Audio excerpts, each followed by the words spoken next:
Nós da esquerda não temos um dia de sossego. Veja a nova tramóia bolsonarista para tentar livrar Bolsonaro da cadeia. Espia. Eu vou propor uma reflexão aqui para o nosso assinante. O fim do foro privilegiado foi uma bandeira levantada muito durante o auge da Operação Lava Jato, que hoje tem suas estrelas pregando teses extremistas nas redes sociais de um lado e um agente que dizia que não seria político e hoje é senador do outro. Dito isso, naquela época, você tinha ali a pregação do fim do foro em nome da moralidade, para tirar os políticos do Supremo Tribunal Federal. O Supremo que era leniente na visão. Supremo que condenou as pessoas no mensalão, Supremo responsável por fazer uma série de medidas, inclusive manter e bancar a Lava Jato diante de erros históricos, como a utilização de um grampo não autorizado judicialmente no meio de um processo. Supremo que bancou, inclusive erros, para que a operação continuasse. Mas a ideia era distribuir para os milhares de Sérgios Moros que estariam ali pelo Brasil. O Supremo, até nisso, cedeu. No auge da pressão, disse, olha, é o seguinte, vamos fazer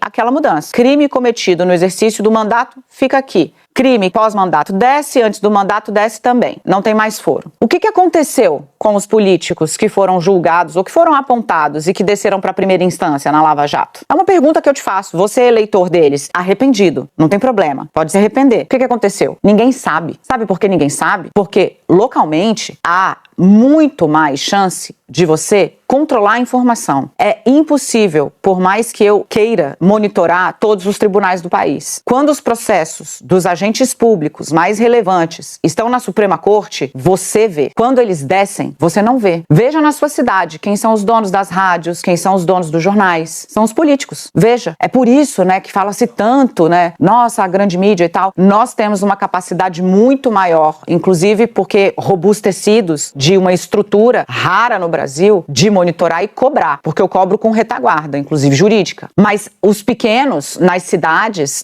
nas capitais, esses não o fazem. Eu pergunto a você, o que aconteceu com os processos que desceram para a primeira instância? Eu te respondo sobre os que eu sei. Morreram.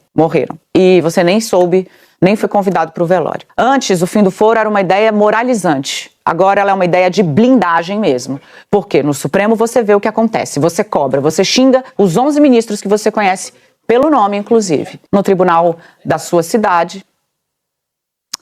Simples assim, Valdo. Só para mostrar para vocês como essa manobra, que, primeira coisa, é uma cortina de fumaça, mais uma vez o formato, que a extrema-direita trabalha, é para dizer o seguinte, olha, não vamos deixar essa bola cair, vamos deixar esse ruído para apoiar Jair Bolsonaro. Então isso é política pura. E segunda coisa, como eles sabem exatamente mexer ali no sistema para ter uma atuação de interferência no judiciário. O que eles vão fazer na palavra ali, no discurso político, o que estão fazendo é, a gente não aceita o judiciário do país. A gente desacredita o Supremo. A gente coloca narrativas falsas contra o Supremo. E aí, a gente vai tentar que o Congresso seja o nosso grande Supremo, no caso de Jair Bolsonaro. Seja o grande Supremo que reverta as decisões judiciais que seguiram o devido processo legal. Esse é o ponto. Por que eles fazem uma PEC mexendo no foro, mesmo que ela não passe? Porque é o seguinte, em direito, você não pode fazer uma mudança na Constituição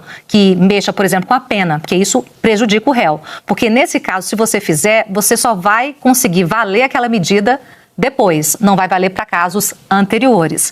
Quando você faz uma PEC de foro, você não está mexendo com matéria criminal, você está mexendo com matéria processual, ou seja, com o rito do processo, com o formato, não com algo que vai ser punição, que vai ser contra o réu. E aí, se aprovasse isso, poderia valer no andamento do julgamento de Jair Bolsonaro. Então, pensa bem, enquanto o Supremo julga o ex-presidente mais 7, o Congresso estaria aqui fazendo um outro julgamento, interferindo para tirar do Supremo, onde ele teria menos chances, e botar na primeira instância. Então, para você ver como esse assunto ele perde muita credibilidade no ambiente político, porque ele é mudado, como o Valdo bem lembrou, de acordo com a circunstância. A coisa de 5, 10 anos, todo mundo queria ser julgado no Supremo, como o Valdo lembrou também, era foro privilegiado. Depois a situação muda e eles começam a querer sair. O que essa proposta, que é uma cortina de fumaça, vai fazer no cenário de hoje é basicamente tentar que o Congresso seja o grande Supremo de Jair Bolsonaro.